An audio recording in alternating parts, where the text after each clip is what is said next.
তো বন্ধুরা, আমি পিডিএফটা ওপেন করে নিয়েছি। তোমাদের জন্য একটা দারুণ সুখবর, রেলের তরফ থেকে নতুন নিয়োগ বিজ্ঞপ্তি প্রকাশিত করা হয়েছে। তোমরা এখানে দেখতে পাচ্ছ রেলওয়ে রিক্রুটমেন্ট বোর্ড 2/2024 নোটিফিকেশন। আজকের ডেটে কিন্তু একটি কারেন্ট নোটিফিকেশন তোমাদের জন্য প্রকাশিত হয়েছে, যেখানে তোমাদের রিক্রুটমেন্ট অফ টেকনিশিয়ানের যে বিজ্ঞপ্তি, এখানে অফিসিয়ালিভাবে এই বিজ্ঞপ্তি প্রকাশিত হয়েছে। তোমরা এখানে দেখো যে টেকনিশিয়ান গ্রেড 1 সিগন্যাল এবং টেকনিশিয়ান গ্রেড 3। তো যে নোটিফিকেশনটা তোমাদের এমপ্লয়মেন্ট নিউজে দিয়েছিল, এবার অফিসিয়ালিভাবে কিন্তু রেলের যে অফিসিয়াল ওয়েবসাইটে সেখানে কিন্তু দিয়ে দেওয়া হয়েছে। তো নোটিফিকেশনে কি বলছে, প্রত্যেকটি তথ্য খুবই গুরুত্বপূর্ণ, মনোযোগ দিয়ে শোনো। প্রত্যেকটি তথ্য তোমরা যদি জানো তাহলেই কিন্তু তোমরা এখানে আবেদন করতে পারবে। তো এখানে দেখো তোমাদের ওপেনিং ডেট অফ অ্যাপ্লিকেশন সেটি 9 মার্চ থেকে তোমাদের আবেদন শুরু হবে, এবং তোমাদের closing date submission of application including application fees সেটি হচ্ছে 8ই এপ্রিল পর্যন্ত কিন্তু আবেদন চলবে, এবং আবেদন মূল্য জমা দেওয়ার লাস্ট ডেটও কিন্তু 8ই এপ্রিল। ওকে, তোমাদের যদি কোনো মডিফিকেশন করার থাকে, অর্থাৎ যদি কোনো সংশোধন করা থাকে ফর্ম ফিল আপে, সেটির জন্য তোমরা সময় পাবে 9ই এপ্রিল থেকে 18ই এপ্রিল পর্যন্ত তোমাদের সময় দেওয়া হচ্ছে। এখানে আবেদন সম্পূর্ণ কিন্তু অনলাইন প্রসেসে তোমাদের আবেদন করতে হবে। প্রথম যেটি পোস্ট সেটি টেকনিশিয়ান গ্রেড 1 সিগন্যাল। এখানে তোমাদের লেভেল 5 অনুযায়ী 29,200 টাকা initial pay. B1 category medical standard, 18 থেকে 36 বছরের মধ্যে বয়স হতে হবে 1/7/2024 হিসাবে। এবং এখানে তোমাদের 1092টি মতো শূন্যপদ। এবং টেকনিশিয়ান গ্রেড 3 এর ক্ষেত্রে দেখো লেভেল 2 অনুযায়ী 19,900 টাকা ইনিশিয়াল পে, এবং এখানে অ্যানেক্সচার এ অনুযায়ী কিন্তু এখানে মেডিকেল স্ট্যান্ডার্ড দেওয়া আছে, যেখানে তোমাদের 18 থেকে 33 বছরের মধ্যে বয়স হলে তোমরা আবেদন করতে পারবে। এটি আমি ইউআর আর ইডাব্লিউএস ক্যান্ডিডেটদের ক্ষেত্রে বলছি। যারা SC ST কমিউনিটি থেকে যারা আছো তারা 5 বছর ছাড় পাবে, এবং ওবিসি কমিউনিটি থেকে যারা আছো তারা বয়সে 3 বছর ছাড় পাবে। এখানে তোমাদের যে এই টেকনিশিয়ান গ্রেড 3 এর ক্ষেত্রে তোমাদের 8,052টি মতো শূন্যপদ। তো টোটাল 9,144টি শূন্যপদে কিন্তু নিয়োগ করা হচ্ছে। অন্তত বোঝা যাচ্ছে যে এলপির থেকে কিন্তু শূন্যপদ অনেকটাই কিন্তু বেশি আছে।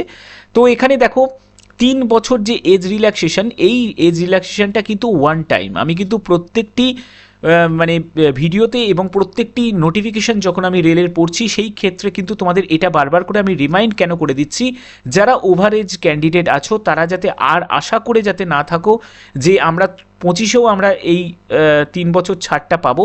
তো এই ব্যাপারটা তোমাদের তার জন্য আমি ক্লিয়ার করে দিচ্ছি যে এই 3 বছরের ছাড়টা কিন্তু শুধুমাত্র এই বছরের জন্য। ওকে, আচ্ছা, এরপরে দেখো যেগুলো মেন ইম্পর্টেন্ট টপিক সেগুলোকেই আমি শুধুমাত্র কভার করব। তো এখানে দেখো যে তোমাদের মেডিকেল স্ট্যান্ডার্ড, যে B1 ক্যাটাগরি মেডিকেল স্ট্যান্ডার্ডের মধ্যে কি থাকে।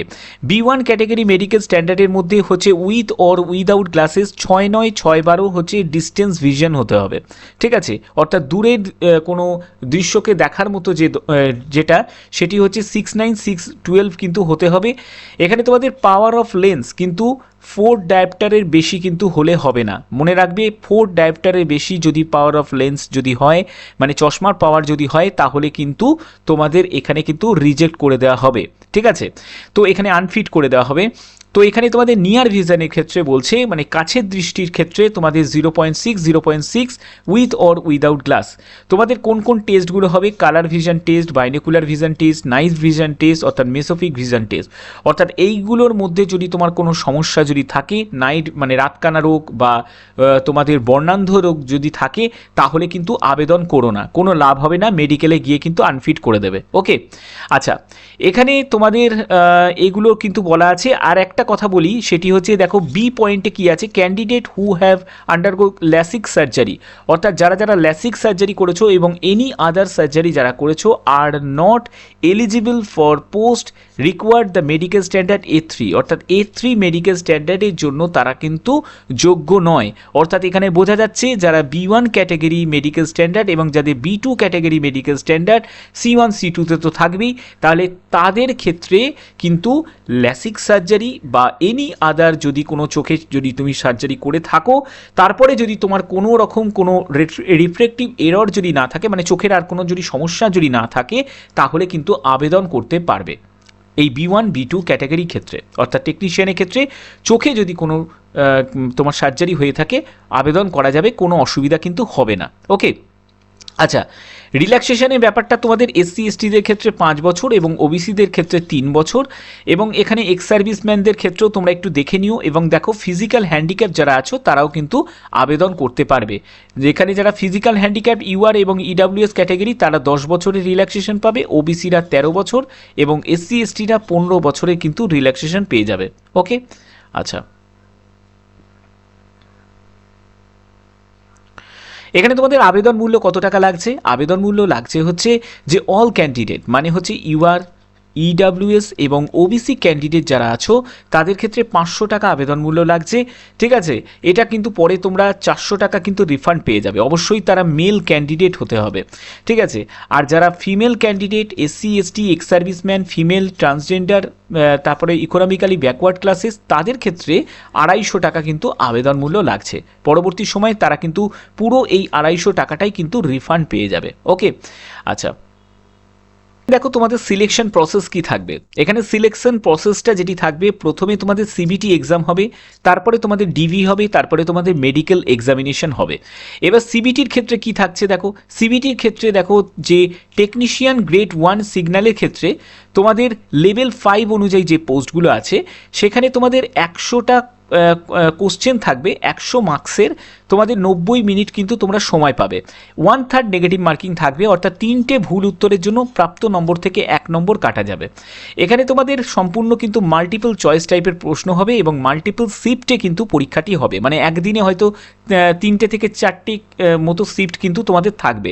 নর্মালাইজেশন অবভিয়াসলি নর্মালাইজেশন হবে, এখন নতুন নর্মালাইজেশন এখন মানে ব্যাপারটা ফর্মুলাটা হয়েছে, তো সেই নর্মালাইজেশন ফর্মুলাতেই কিন্তু এই নর্মালাইজেশনটা তোমাদের করা হবে।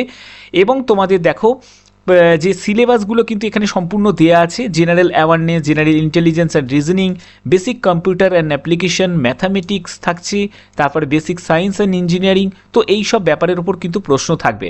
এখানে দেখো প্রশ্ন কিন্তু ভাগ করা আছে, জেনারেল অ্যাওয়ারনেসের ক্ষেত্রে 10টা কোশ্চেন থাকবে, তারপরে তোমাদের 10টা কোশ্চেন থাকবে 10 মার্কসের, তারপরে জেনারেল ইন্টেলিজেন্স অ্যান্ড রিজনিংয়ে থাকবে 15টা কোশ্চেন থাকবে 15 মার্কসের, তারপরে বেসিক কম্পিউটার অ্যান্ড অ্যাপ্লিকেশনে থাকবে 20টা কোশ্চেন 20 মার্কসের, ম্যাথামেটিক্সে থাকবে 20টা কোশ্চেন 20 মার্কসের, বেসিক সায়েন্স অ্যান্ড ইঞ্জিনিয়ারিংয়ের ওপর থাকবে 35টা কোশ্চেন 35 মার্কসের।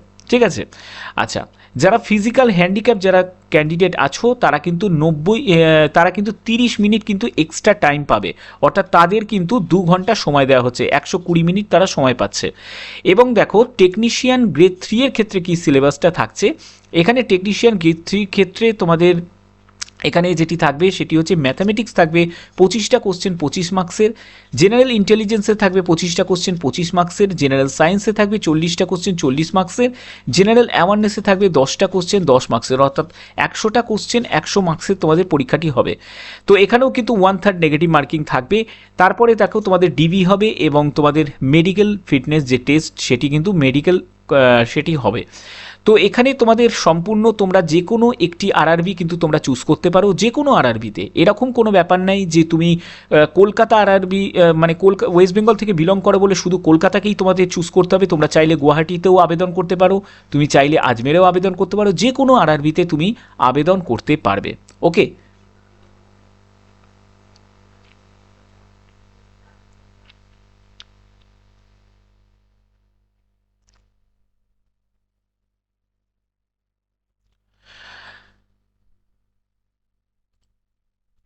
তো এবার দেখো যে এখানে দেখো বিভিন্ন পোস্ট আছে, বিভিন্ন পোস্টের ক্ষেত্রে কিন্তু এখানে কোয়ালিফিকেশান কিন্তু দেওয়া আছে। তবে তোমাদের বলে রাখি ভিডিওটাকে পজ করে একবার কোয়ালিফিকেশানের জায়গাটা একবার দেখে নাও, কারণ এত কোয়ালিফিকেশান এতগুলো পোস্ট সম্পর্কে বলা কিন্তু সম্ভব নয়, ভিডিওটা কিন্তু অনেক লেন্দি হয়ে যাবে।